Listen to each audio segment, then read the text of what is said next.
नमस्कार भावी अधिकाऱ्यांनो, आप पाहत मोरे सरांचं जे पुस्तक आहे प्रश्नसंच, त्या प्रश्नसंचातील विषय भूगोल यावर आलेले प्रश्न व त्या प्रश्नामागील संकल्पना आज आपण बघणार आहोत डायग्रामच्या सहाय्याने. तर कृपया आप पाहत मोरे सरांचं पुस्तक समोर ठेवा आणि बघा.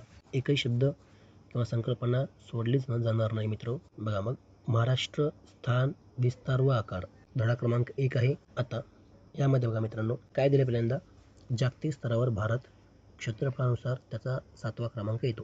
बघा, पूर्ण जगामध्ये भारताचा क्षेत्रफळानुसार 7वा क्रमांक लागतो. त्यामध्ये क्रमांक 1ला आहे रशिया, 2ला येतो कॅनडा, 3ला येतो चीन, 4ला येतो अमेरिका, 5ला ब्राझील, 6ला ऑस्ट्रेलिया आणि 7ला भारत. मित्र, पेपरमध्ये भारताचे एकूण क्षेत्रफळ विचारले जाते, जे की आहे बघा 32,87,263 चौरस किलोमीटर, जे जगाच्या 2.42% आहे. जगातील सर्वात लहान देश, त्याचं नाव आहे व्हॅटिकन सिटी, बरोबर. व या देशाचं क्षेत्रफळ 0.4 चौकिमी आहे मित्रांनो. पुढे या मित्रांनो, मी जे बोलतोय मित्रांनो ते प्रत्येक पॉईंट आप्पा हातवेर सरांच्या पुस्तकातील आहेत. प्रश्नसंचातील भारताचा सापेक्ष आकार म्हणजे इतर देशांच्या तुलनेमध्ये भारत केवढा आहे, तर बघा, चीन भारताच्या 3 पट आहे. म्हणजे भारताचा आकार किंवा क्षेत्रफळ चीनच्या 1/3 आहे किंवा 1/3 आहे मित्रांनो. पाकिस्तानच्या 4 पट आपला भारत आहे. जपानच्या 8 पट आहे. पुढे आहे मित्रांनो, भारतातील राज्ये व केंद्रशासित प्रदेश क्षेत्रफळाच्या दृष्टीने. बघा मित्रांनो, भारतातील सर्वात मोठे राज्य क्षेत्रफळाच्या दृष्टीने राजस्थान आहे, त्यानंतर मध्य प्रदेश येते व त्यानंतर महाराष्ट्र. तर सर्वात कमी येते आपलं गोवा, त्याहून थोडा मोठा सिक्कीम आणि त्यानंतर त्रिपुरा. आपण जर हेच संकल्पना केंद्रशासित प्रदेशाशी लावायचं गेलं तर सर्वात जास्त क्षेत्रफळ असणारा लडाख आहे मित्रांनो, मग जम्मू काश्मीर व नंतर अंदमान निकोबार, व सर्वात लहान बघितला तर लक्षद्वीप, त्यानंतर मोठा चंदीगड. ठीक आहे मित्रांनो, पुढे या. आता भारतातील जिल्हे बघायचे आपल्याला. गुजरातमधील कच्छ हा जिल्हा भारतातील सर्वात मोठा जिल्हा आहे क्षेत्रफळाच्या दृष्टीने. त्यानंतर लडाखमधील लेह येतो, त्यानंतर राजस्थानमधील जैसलमेर येतो. हे झाले जिल्हे, बरोबर आहे. राज्यांमधील सर्वात मोठे जिल्हे. आता सर्वात लहान जिल्हे बघा, पुदुचेरीमधील माहे येतो, दिल्लीमधील मध्य दिल्ली येते, तर पुदुचेरीमधील पुन्हा यानम. सर्वात छोटा पकडला तर कोणता येईल मग, माहे येईल मित्रांनो. कोणता येईल, माहे. ठीक आहे, पुढे या. आता जिल्ह्यांच्या संख्येनुसार आपण राज्यांची तुलना करणार आहोत. उत्तर प्रदेश हे राज्य जिल्ह्यांच्या संख्येच्या बाबतीत अव्वल येते, त्यामध्ये 75 जिल्हे आहेत. त्यानंतर क्रमांक लागतो मध्य प्रदेशचा, त्यानंतर बिहार व तामिळनाडूचा. सर्वात कमी जिल्हे असतील असा आहे गोवा, फक्त 2 जिल्हे आहेत. व त्यानंतर येते सिक्कीम, ज्यामध्ये 4 जिल्हे आहेत मित्रांनो. महाराष्ट्राचे स्थान देशामध्ये कितवा क्रमांक आहे, तर 3रा आहे. त्याचं क्षेत्रफळ आहे 3,07,713 चौरस किलोमीटर. पहिल्या क्रमांकाला येतो राजस्थान, नंबर 2ला येतो मध्य प्रदेश, नंबर 3ला येतो महाराष्ट्र. ठीक आहे मित्रांनो, पुढे का मित्रांनो. आता महाराष्ट्राच्या आजूबाजूस जे राज्य आहेत त्या राज्यास महाराष्ट्राचे कोणते जिल्हे लागून आहेत ते बघायचे मित्रांनो. महाराष्ट्राच्या उत्तरेस मध्य प्रदेश आहे, पूर्वेस छत्तीसगड आहे, आग्नेयेस तेलंगणा आहे, दक्षिणेस कर्नाटक आहे, गोवा पण दक्षिणेस येतो किंवा नैऋत्येस घेतले तर चालते, वायव्येस गुजरात आहे आणि दादरा व नगर हवेली आहे मित्रांनो. आता या राज्यांना महाराष्ट्रातील किती जिल्हे लागून आहेत किंवा किती जिल्ह्यांच्या सीमा लागून आहेत ते बघा. पुढे बघा वाटलंच तर इथं बघा, उत्तर आणि वायव्य सरहद मित्रांनो. आता महाराष्ट्राच्या उत्तरेस काय म्हणलं मी, मध्य प्रदेश आहे, त्याला 8 जिल्ह्यांच्या सीमा लागून आहेत. ते जिल्हे आहेत बघा, नंदुरबार, धुळे, जळगाव, बुलढाणा, अमरावती, नागपूर, भंडारा आणि गोंदिया. तर वायव्येस कोणता येतो, गुजरात व केंद्रशासित प्रदेश म्हणजे कोणता, दादरा व नगर हवेली. आता गुजरातला 4 जिल्ह्यांच्या सीमा लागून आहेत, त्यामध्ये येतो पालघर, नाशिक, धुळे व नंदुरबार. तर दादरा व नगर हवेलीला पालघरची उत्तर सरहद लागून आहे. पुढे या. आता उत्तर झालंय, पूर्व बघा आणि आग्नेय. पूर्वेकडे आहे छत्तीसगड, छत्तीसगडला 2 जिल्ह्यांच्या सीमा लागून आहेत, त्यामध्ये एक आहे गोंदिया, दुसरा आहे गडचिरोली. तर आग्नेयेस येतो तेलंगणा, ज्या राज्यास महाराष्ट्राच्या 4 जिल्ह्यांच्या सीमा लागून आहेत, गडचिरोली, चंद्रपूर, यवतमाळ व नांदेड. हे अमरावती नाही, बहुतेक यवतमाळ आहे. दक्षिण सरहद बघा, महाराष्ट्राच्या दक्षिणेस कर्नाटक व गोवा हे राज्य येतात म्हणलं होतं मी. या राज्यास फक्त एकच जिल्ह्याची सीमा लागून आहे, ते म्हणजे सिंधुदुर्ग. तर कर्नाटक राज्यास महाराष्ट्राच्या 7 जिल्ह्यांच्या सीमा संलग्न आहेत, त्यामध्ये येतो पहिला सिंधुदुर्ग, मग येतो कोल्हापूर, सांगली, सोलापूर, उस्मानाबाद म्हणजे धाराशिव, लातूर व नांदेड. ठीक आहे मित्रांनो. चला मग पुढे या. अंतिम उजळणी बघा याविषयी. गोवा या राज्यास 1 जिल्ह्यांची सीमा लागून आहे. छत्तीसगडमध्ये 2, तेलंगणा 4 जिल्ह्यांची सीमा लागून आहे. गुजरातला सुद्धा 4 जिल्ह्यांची, कर्नाटकला 7 जिल्ह्यांची, मध्य प्रदेशला 8 जिल्ह्यांची सीमा लागून आहे. ओके. यावर प्रश्न येते महाराष्ट्राचे सर्वात जास्त जिल्ह्यांची सीमा कोणत्या राज्यास लागून आहे असा प्रश्न येईल मित्रांनो. किंवा खालीलपैकी कोणत्या राज्यास महाराष्ट्राच्या जास्तीत जास्त जिल्ह्यांची सीमा लागून आहे असा प्रश्न येईल. तर तुम्हाला सोडवता आला पाहिजे मित्रांनो. पुढे आता महाराष्ट्राचा भूगोल, नकाशा व आकडेवारी बघा. महाराष्ट्र जागतिक स्थानांकन आपण बघितलं, अक्षवर्त व रेखावर्त, तर त्यामध्ये महाराष्ट्राचं नेमकं स्थान कुठं आहे पृथ्वीवर किंवा जगाच्या नकाशावर. तर बघा मित्रांनो, जे अशा आडव्या रेषा असतात, आपण काढलेल्या काल्पनिक आडव्या रेषा, त्यांना आपण अक्षवर्त म्हणतो, व ज्या अशा उभ्या रेषा आहेत तर आपण रेखावर्त म्हणतो मित्रांनो. बरोबर आहे. तर सर्वात मोठं अक्षवर्त म्हणजे असते विषुवर्त. बरोबर आहे. तर बघा, आपला भारत उत्तर पूर्व गोलार्धामध्ये आहे. बरोबर आहे. तर आपला भारत जर असेल उत्तर गोलार्धामध्ये, तर पूर्ण महाराष्ट्र सुद्धा कुठे येईल मित्रांनो? उत्तर गोलार्धामध्ये येईल. बरोबर ना. कारण भारत आहे उत्तर पूर्व गोलार्धामध्ये, तर महाराष्ट्राचे स्थान सुद्धा उत्तर पूर्व गोलार्धामध्येच येईल. ओके. तर बघा मग आता उत्तर दक्षिण या बाजूनं आपण याचं काय केलं, मूल्यांकन केलं किंवा लक्षात घेतलं. तर 15°14' उत्तर पासून ते 22°6' उत्तर एवढं स्थान आहे महाराष्ट्राचं. काय म्हणलं मी? 15°44' उत्तर ते 22°6' उत्तर. बरोबर आहे. 72°36' पूर्व तर ते 80°54' पूर्व हे स्थान आहे आपल्या महाराष्ट्राचं जागतिक नकाशावर. काय म्हणलं बघा मी? 15°44' उत्तर ते 22°6' उत्तर, 72°36' पूर्व ते 80°54' पूर्व. ओके मित्रांनो. पुढे या. आता आपला जो महाराष्ट्र आहे तो आहे त्रिकोणासारखा, पण त्रिकोण कसा? असा नाही तर उलटा. ज्याचा पाया कसा आहे? उलटा आहे. महाराष्ट्राची पूर्व पश्चिम लांबी 800 किलोमीटर आहे, तर उत्तर दक्षिण लांबी 720 किलोमीटर आहे. एकूण क्षेत्रफळ 3,07,713 चौरस किलोमीटर आहे. सीमावर्ती राज्य आणि संलग्न जिल्हे आपण बघितलेत. उत्तरेला मध्य प्रदेश आहे म्हणलं मी, 8 जिल्ह्यांची सीमा संलग्न लागते. पूर्वेस छत्तीसगड आहे, 2 जिल्हे लागतात. आग्नेयेस तेलंगणा 4 जिल्हे लागतात. दक्षिणेस कर्नाटक 7 जिल्ह्यांच्या सीमा लागतात. नैऋत्येस गोवा फक्त 1 जिल्ह्यांची सीमा लागते. वायव्येस गुजरात 4 जिल्ह्यांच्या सीमा लागतात. ठीक आहे मित्रांनो. आता महाराष्ट्र राज्याची निर्मिती हे 1 मे 1960 साली झाली, पण त्याआधी आपला मराठवाडा विदर्भ हा मुंबई इलाख्याचा भाग नव्हता मित्रांनो. महाराष्ट्र स्थापन होण्याच्या आधी मुंबई इलाखा किंवा मुंबई राज्य होतं, ज्यामध्ये महाराष्ट्र व गुजरात ह्याचे काही भाग होता. पण त्यानंतर 1 मे 1960ला महाराष्ट्र राज्याची निर्मिती करण्यात आली, जे फक्त आणि फक्त मराठी भाषिक राज्य होतं. 1 नोव्हेंबर 1956ला द्विभाषिक मुंबई राज्य स्थापन केलं गेलं. कधी म्हणलं मी?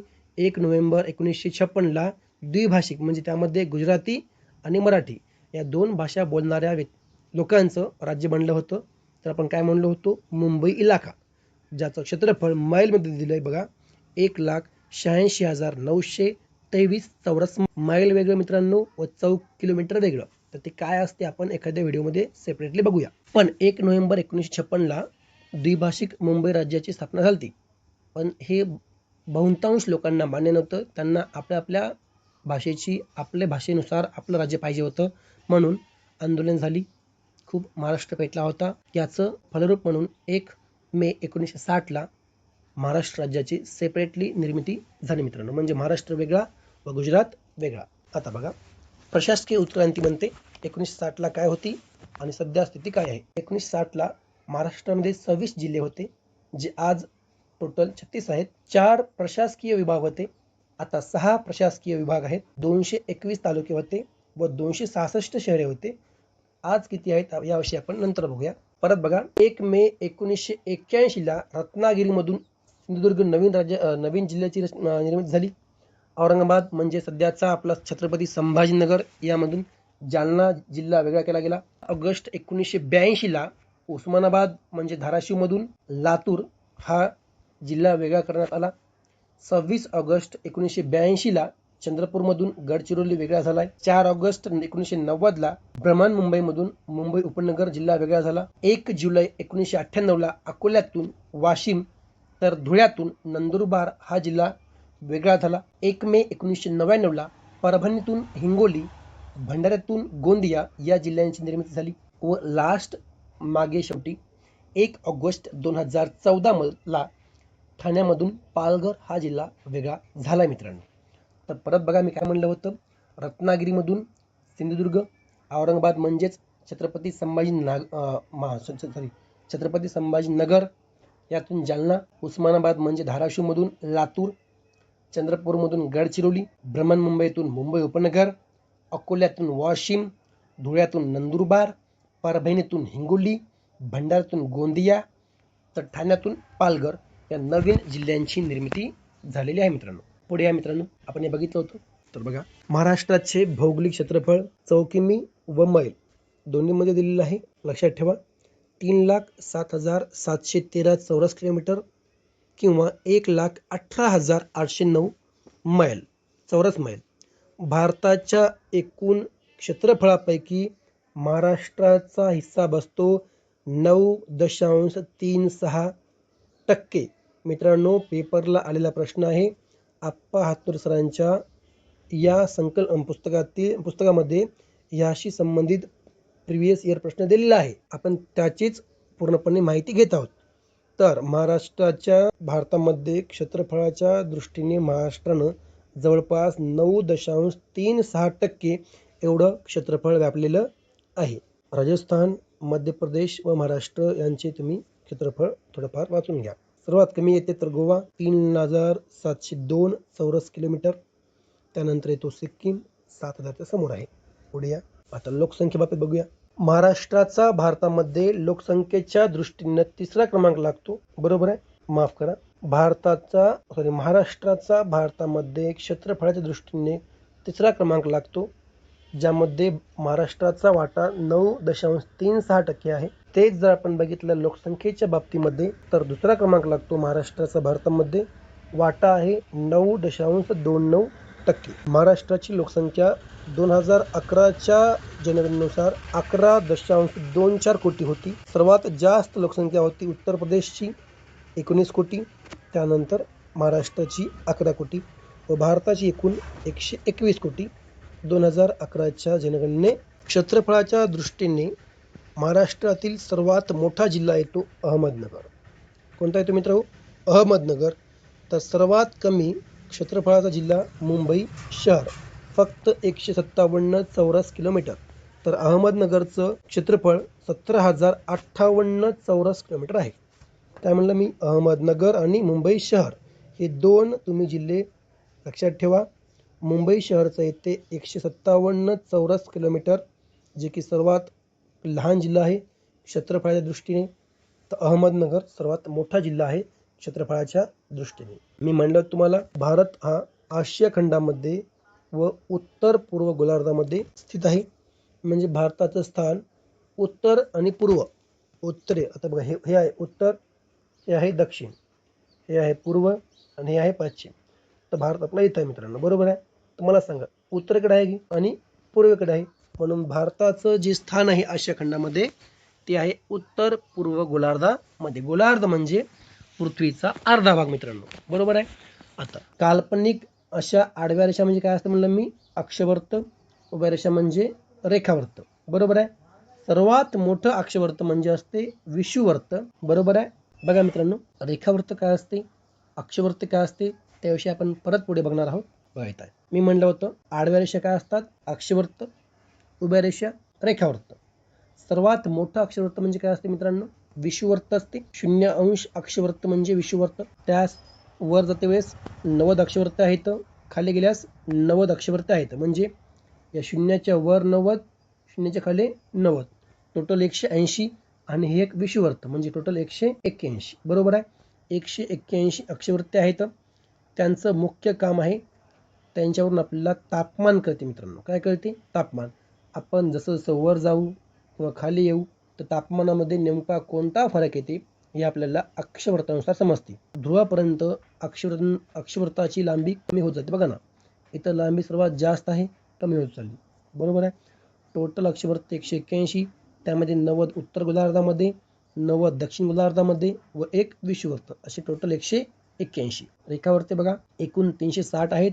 पूर्वेकडून पश्चिमेकडे जे 0° रेखावृत्त आहे ते जाते लंडनमधील ग्रीनिच शहरातून 0° रेखावृत्त जाते व 180° रेखावृत्त हे रंगल बेट, कोणतं बेट आहे मित्रांनो? रंगल बेट. 180° रेखावृत्त हे रंगल बेटातून जाते, तर 0° रेखावृत्त लंडनच्या ग्रीनिच शहरातून जाते. या रेखावृत्तावरून आपल्याला वेळ ठरवता जमते. काय ठरवता बनते मित्रांनो? वेळ. कारण पृथ्वी ही पूर्व पश्चिम या दिशेने फिरते. बरोबर आहे. म्हणजे आपल्याला जे वेळ आहे ते पूर्व पश्चिम रेखावृत्तावरून ठरवता जमते. मुख्य रेषा म्हणते 0° रेखावृत्त हे ग्रीनिच लंडन शहरातून गेले आहे. 180° रेखावृत्त आंतरराष्ट्रीय वार रेषा जे रंगल या बेटावर आहे म्हणून. अर्धवर्तुळाकार असतात, सर्व आकारांसारखेच असतात. मित्रांनो, जे रेखावृत्ते आहेत यांचा आकार सारखाच असतो. अक्षवृत्तांचा आकार जसं जसं वर जाईल तसं कमी होत जातो, जसं खाली जाईल तसं कमी होत जातो. पण रेखावृत्तांचा आकार कुठेही बदलत नाही. सर्व रेखावृत्ते सारखेच आकाराचे असतात. हा, फक्त दोन रेखावृत्तामधलं अंतर हे मात्र कमी होत जास्त होत जाते. इथं बघा कसं आहे ते. आता हे एक रेखावृत्त आहे मित्रांनो आणि हे एक रेखावृत्त आहे. आता या रेखावृत्तामध्ये ह्याची लांबी आणि ह्याची लांबी आकार दोघांचाही सारखाच आहे. पण या दोन रेखावृत्तामध्ये जे अंतर आहे ना, ते बघा जसं वर जाईल तसं कमी व्हायलं, शेवटी ध्रुवावर 0 व्हायलं. बरोबर आहे. म्हणजे सर्वात जास्त दोन रेखावृत्तामध्ये अंतर येते विषुवृत्तावर, जे की आहे 111 किलोमीटर. नंतर मकरवृत्त किंवा कर्कवृत्त किंवा आर्टिक घ्या, अंटार्क्टिक वृत्त घ्या. मकरवृत्त कर्कवृत्तावर 102 किलोमीटर येते दोघातील अंतर. आर्टिक किंवा अंटार्क्टिक वृत्तावर 44 किलोमीटर येते दोघातील अंतर. व शेवटी ध्रुवावर 2 रेखावृत्तामधील अंतर 0 होते मित्रांनो. पुढे घ्या. भारतीय प्रमाण वेळ ही 82°30' पूर्व रेखावृत्तावरून ठरते. म्हणे किती म्हणलं मी? 82°30' पूर्व रेखावृत्तावरून ठरते. भारतीय प्रमाण वेळ ही ग्रीनिच लंडन किंवा ग्रीनिच पेक्षा 5 तास 30 मिनिटे पुढे आहे. किती मिनिटे पुढे आहे? 5 तास. कारण 0° रेखावृत्त इथे आहे. इथं जर 12 वाजले असतील तर इथं 5:30 वाजले असतील. कारण आपली प्रमाण वेळ हे 82°30' पूर्वेकडून आपण मोजतो. बरोबर आहे. तर यामध्ये फरक येतो 5.5 तासाचा. पुढे आहे, मागे नाही. भारतीय प्रमाण वेळ आणि विस्तार म्हणते. भारतामध्ये फक्त एकच प्रमाण वेळ वापरली जाते. अमेरिकेमध्ये 5 तर रशियामध्ये एकूण 11 प्रमाण वेळा वापरल्या जातात. जे काही रेखावृत्त आहे ज्यावरून आपला वेळ ठरतो भारताचा, ते एकूण 5 राज्यांमधून जाते. त्यामध्ये मध्य प्रदेश, उत्तर प्रदेश, छत्तीसगड, नंतर ओडिसा व नंतर आंध्र प्रदेश, या 5 राज्यामधून हे रेखावृत्त जाते मित्रांनो. कोणतं म्हणलं मी? 82°30' पूर्व रेखावृत्त. 1 तास 56 मिनिटांचा फरक आहे. म्हणजे भारताचा अतिपूर्वेकडील भाग व भारताचा अतिपश्चिमेकडील भाग यामध्ये जवळपास 1 तास 56 मिनिटांचा फरक आहे. म्हणजे इथला भाग व इथला भाग या दोन भागामध्ये 1 तास 56 मिनिटांचा फरक येतो मित्रांनो. पुढे या. महाराष्ट्राचा क्षेत्रफळाच्या नुसार 3रा क्रमांक आहे. लोकसंख्येत 2रा आहे. स्थान आहे उत्तर पूर्व गोलार्धामध्ये, भारताच्या पश्चिम किनारपट्टीवर. बरोबर आहे. भारताच्या पश्चिम किनारपट्टीवर आपला महाराष्ट्र आहे. रेखावृत्तावरून वेळ ठरते, अक्षवृत्तावरून तापमान ठरते. बरोबर. पुढे या. अक्षवृत्त काय म्हणतात व रेखावृत्त काय म्हणतात? मी तुम्हाला सांगितलं होतं, आपल्याला शिकायचं आहे. अक्षवृत्त म्हणजे लॅटिट्यूड व रेखावृत्त म्हणजे लॉन्जिट्यूड. पृथ्वीच्या पृष्ठभागावरील काल्पनिक आडव्या रेषा म्हणजेच अक्षवृत्त असतात. त्यांचं स्थान असते उत्तर दक्षिण. पृथ्वीच्या पृष्ठभागावरील काल्पनिक रेषा ज्या उभ्या असतात, ज्यांचं स्थान कसं असते? पूर्व पश्चिम, त्यांना आपण म्हणतो रेखावृत्त. एकूण 181 अक्षवृत्ते आहेत, तर 360 रेखावृत्ते आहेत. 0° अक्षवृत्त म्हणजेच इक्वेटर आहे, विषुवृत्त आहे. बरोबर आहे. 90°ला नॉर्थ पोल, 90°ला साऊथ पोल खाली. ठीक आहे मित्रांनो. ओके. भारताची प्रमाण वेळ 82 अंश 30 या रेखावृत्तावरून ठरते, हे आपण आधी बघितलं आहे. आता भारताचा विस्तार बघा, हा भारताचा विस्तार 68.7 पूर्व ते 97.25 पूर्व. तर अक्षवृत्तावरून घेतला आपण तर 8.4 उत्तर या अक्षवृत्तापासून 37.6 उत्तर अक्षवृत्त एवढं भारताचं स्थान आहे. तुम्हाला विचारते, भारताच्या सर्वात उत्तरेकडील व दक्षिणेकडील अक्षवृत्त कोणतं आहे? सर्वात उत्तरेकडील 37.6 तर सर्वात दक्षिणेकडील 8.4 सर्वात पूर्वेकडील 97.25 तर सर्वात पश्चिमेकडील 68.7 आता महाराष्ट्राच्या बाबतीत बघितलं आपण, सर्वात उत्तरेकडील 22.6 आहे, तर सर्वात दक्षिणेकडील 15.44 उत्तरेकडील आहे. सर्वात पश्चिमेकडील बघितलं तर 72.36 पूर्व व सर्वात पूर्वेकडील 80.54 पूर्व. आता सर तुम्ही पश्चिमेकडील म्हणाले, मग पूर्व का घ्यायले? मित्रा, हे महाराष्ट्राचं पश्चिम आहे, पण गोलार्ध कोणता आहे? पूर्व. समजलं की? असं तेवढी अकल तर असलं आपल्यामध्ये, अभ्यास करत आहे म्हणजे. पुढे भारत काय म्हणते, अक्षवर्तीय व रेखावर्तीय या विस्तारामध्ये 29 फरक पडतो भारताच्या बाबतीत. काय म्हणलं? अक्षवर्तीय व रेखावर्तीय विस्तारात या दोन्हीतही 29 फरक पडतो भारताच्या दृष्टीने. तर महाराष्ट्राच्या दृष्टीने 7 रेखावर्तीय फरक आहे, अक्षवर्तीय फरक आहे, तर 8 रेखावर्तीय फरक आहे मित्रांनो. बघा की कसं आहे ते. इथं बघा, इथं 72 आहे, इथं 80 आहे, फरक कितीचा आलाय? 8चा. इथं 15 आहे, इथे 22 आहे, फरक कितीचा आलाय? 7चा. म्हणजे आपण अक्षवर्त बघलं तर 7चा, रेखावर्त बघलं तर 8चा फरक आहे, 8 तेच बघा भारताच्या बाबतीमध्ये, इथे 68, इथे 97, म्हणजे रेखावर्तीय बाबतीत 29 इथे 8, इथे 37. अक्षवर्तीय बाबतीमध्ये पण 29 फरक आहे मित्रांनो. पुढे या.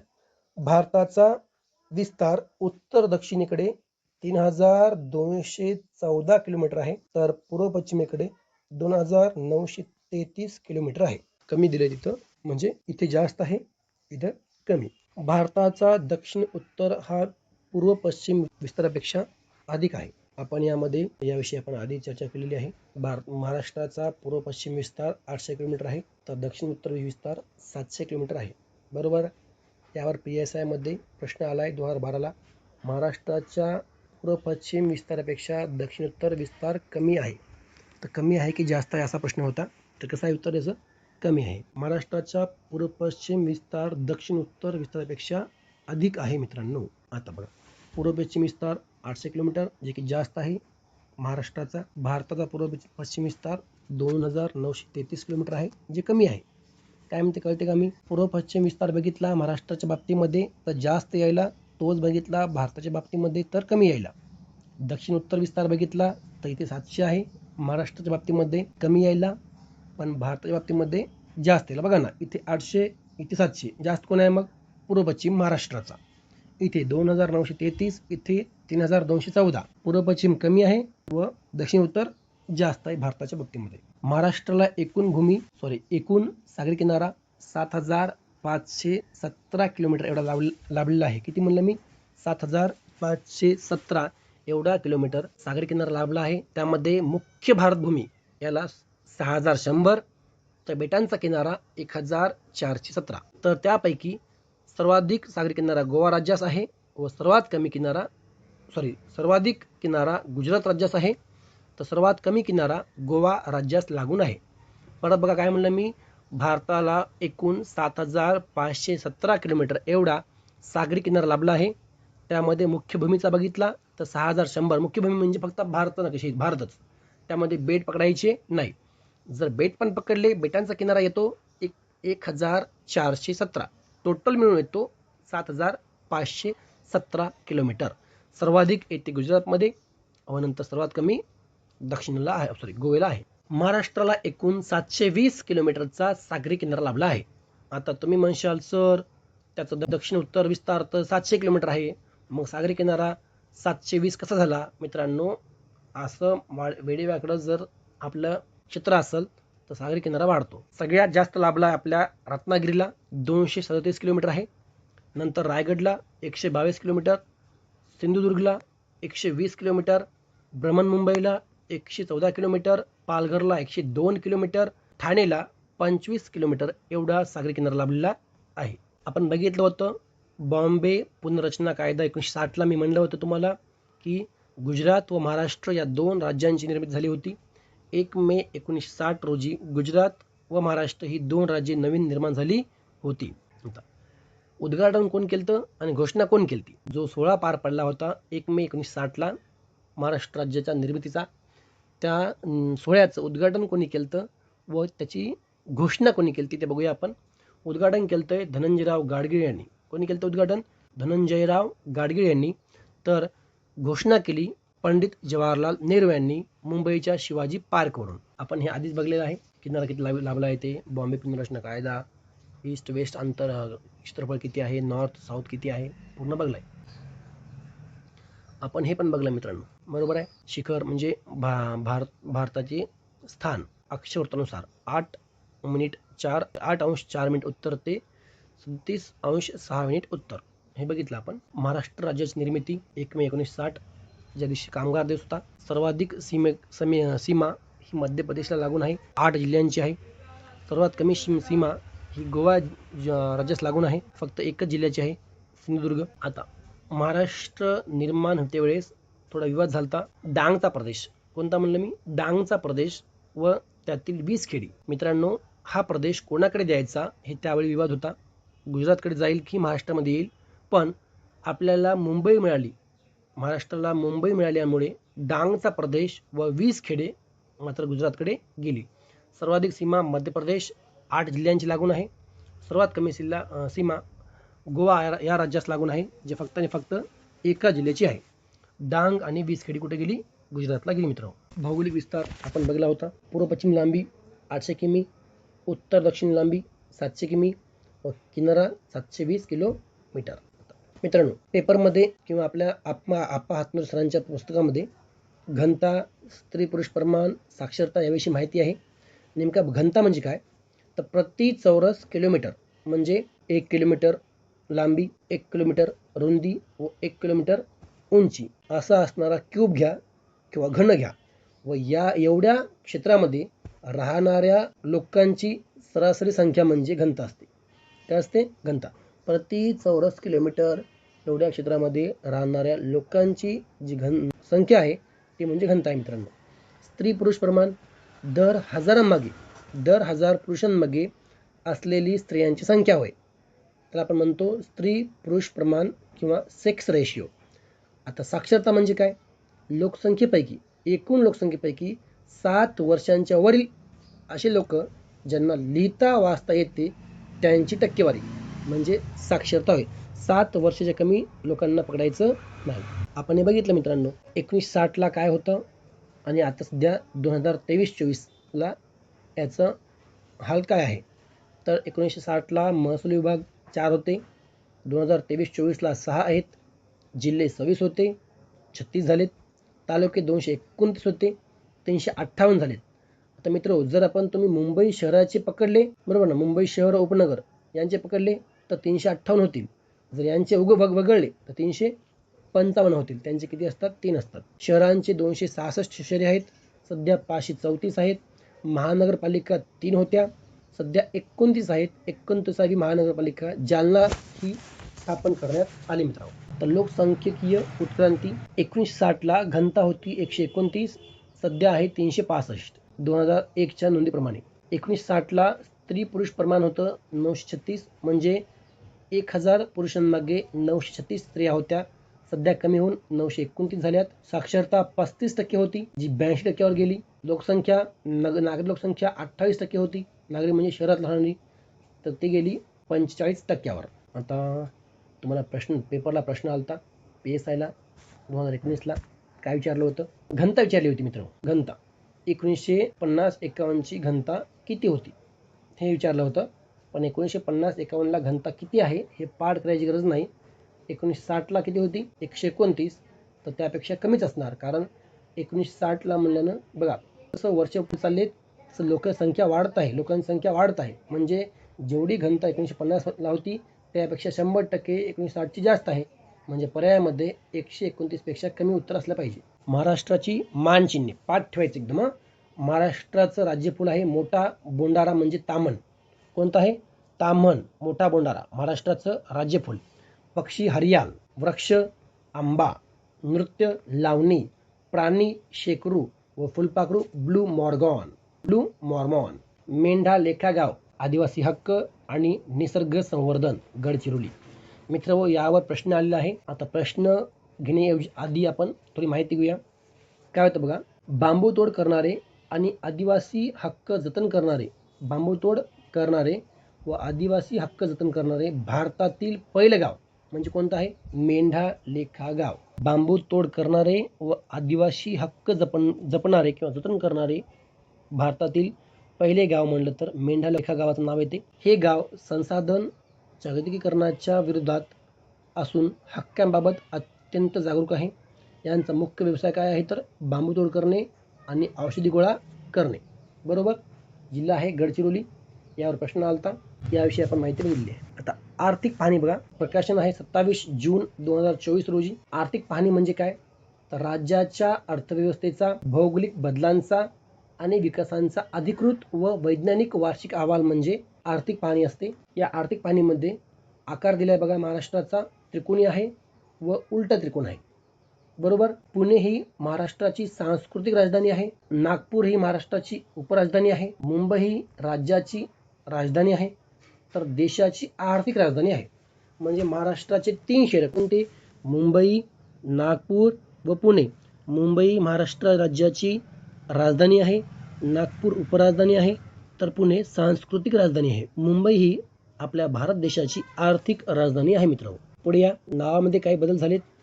औरंगाबादचं नाव झालंय छत्रपती संभाजीनगर, उस्मानाबादचं नाव झालंय धाराशिव. महसूल विभाग 406 झालेत. 1960ला किती होते विरुद्ध 2022-23ला किती आहेत? जिल्हे 26चे 36 झालेत. तालुके 229चे 355 अधिक 3 म्हणजे मुंबई शहर व मुंबई उपनगरचे आहेत. शहरे 266 होते, 534 झालेत. जिल्हा परिषदा 25 होत्या, 34 झाल्यात. पंचायत समित्या 295 होत्या, 351 झाल्यात मित्र. पाठ ठेवा. ग्रामपंचायती 21,636 होत्या, 27,913 झालेत. नगर परिषदा 219 होत्या तर 245 झाल्यात. महानगरपालिका फक्त 3 होत्या तर 29 झाल्यात. 29वी कोणती म्हणलं मी? जालन्याची आहे. कटक मंडळे फक्त 7 होते, आताही 7च आहेत, कोणताही बदल झालेला नाही. कृषी व पर्यावरणीय स्थिती. पेपरला प्रश्न येतो, सरासरी विहितीचे क्षेत्र किती आहे? सरासरी विहिती क्षेत्र म्हणजे प्रति शेतकरी कुटुंबामागे उपलब्ध असलेल्या शेतजमिनीचे सरासरी क्षेत्र होय. म्हणजे एक शेतकरी व त्या शेतकऱ्याचे कुटुंब यांना किती शेती यायली? किती यायली मित्र? 1.34 हेक्टर. 1 हेक्टर म्हणजे 2.5 एकर असते. तर भारतात किंवा महाराष्ट्रामधील सरासरी शेतकऱ्यांना किती आहे क्षेत्रफळ? 1.34 हेक्टर एवढं आहे. सरासरी पर्जन्य किती आहे महाराष्ट्राचा? तर 119.8% म्हणजे एका वर्षामध्ये पडणाऱ्या पावसाचे मोजमाप आहे. व पशुधनामध्ये महाराष्ट्राचा देशामध्ये 7वा क्रमांक लागतो आणि भारताच्या एकूण पशुधनापैकी 6.2% पशुधन हे महाराष्ट्रामध्ये आहे. देशातील सर्वाधिक कृषी पतसंस्था ह्या महाराष्ट्रामध्ये आहेत. तर कृषी पतसंस्था म्हणजे काय तर शेतीशी निगडीत कर्ज देणे, पैसे देणे, विविध उपक्रम राबवणे, त्यासाठी गुंतवणूक करणे, शेतकऱ्यांना कर्ज देणे, हे असतात कृषी पतसंस्था. बरोबर आहे. पत म्हणजे पैसा, शेतकऱ्यांना पैसे पुरवणाऱ्या संस्था म्हणजे काय असतात? पतसंस्था. हे आहे सध्या 21,082. आधी होत्या 21,400, कमी झाल्यात. अरे वा. व्याघ्रगणना. व्याघ्र म्हणजे वाघाची गणना. ही गणना करते भारतीय वन्यजीव संस्था. महाराष्ट्रातील किंवा भारतातील जे काय वाघ आहेत त्यांची गणना करते भारतीय वन्यजीव संस्था. Wild life institute of India. 2006 पासून दर 4 वर्षांनी ही गणना केली जाते. व त्याचं प्रकाशन झाले मागेच 29 जुलै 2023 रोजी. सध्या व्याघ्र प्रकल्पाचे 50 वर्षे पूर्ण झाल्यामुळे म्हैसूर येथे एक परिषद आयोजित करण्यात आली होती. तिला म्हणता आपण म्हैसूर परिषद. पंतप्रधानांनी एक पुस्तक लिहिलं आहे, अमृत काल का व्हिजन फॉर टायगर कन्झर्वेशन. व नागपूर ही भारताची व्याघ्र राजधानी आहे मित्रांनो. हे नेमकं लक्षात ठेवा तुम्ही. भारताची व्याघ्र राजधानी कोणती आहे? नागपूर. पंतप्रधानांचं पुस्तक कोणतं आहे? अमृत काल का व्हिजन फॉर टायगर कन्झर्वेशन. व्याघ्र लोकसंख्याची वाढ बघा. 2006 मध्ये महाराष्ट्रामध्ये 103 होते वाघ, तर भारतामध्ये होते 1411. जे 10 मध्ये झालेत 168 महाराष्ट्रामध्ये, तर भारतामध्ये एवढे. ते बाकी तुम्ही वाचून घ्या. जागतिक संदर्भ बघला आपण तर जगाच्या एकूण वाघांपैकी 75% वाघ एकट्या भारतात आहेत म्हणे, आणि हे आपल्या भारताचं यश मानता येईल. काझीकोडे केरळमधील काझीकोडे हे भारताचे साहित्याचे शहर आहे म्हणे. ग्वाल्हेर जे आहे मध्य प्रदेशमध्ये ते संगीताचे शहर आहे. वाराणसी व चेन्नई नंतर ग्वाल्हेर हे तिसरे संगीत शहर आहे. आता हे शहरांची नावे युनेस्कोच्या क्रिएटिव्ह सिटीमध्ये गेलीत. काय म्हणलं मी? काझीकोडे केरळमधील व मध्य प्रदेशमधील ग्वाल्हेर या शहरांची नावे युनेस्कोच्या क्रिएटिव्ह सिटीमध्ये गेलेली आहेत भारताची. बाकी आपण हे बघलंय, ते तुम्ही वाचून घ्या. धन्यवाद. तुम्ही बघितलं असेल आप्पा हातनुरे सरांचं जे काही प्रश्नसंच आहे ते प्रश्नसंच व त्यावर आधारित जे काही माहिती दिलेली आहे ती पूर्ण माहिती आपण 3D डायग्राम याच्या स्वरूपामध्ये बघितली आहे. धन्यवाद.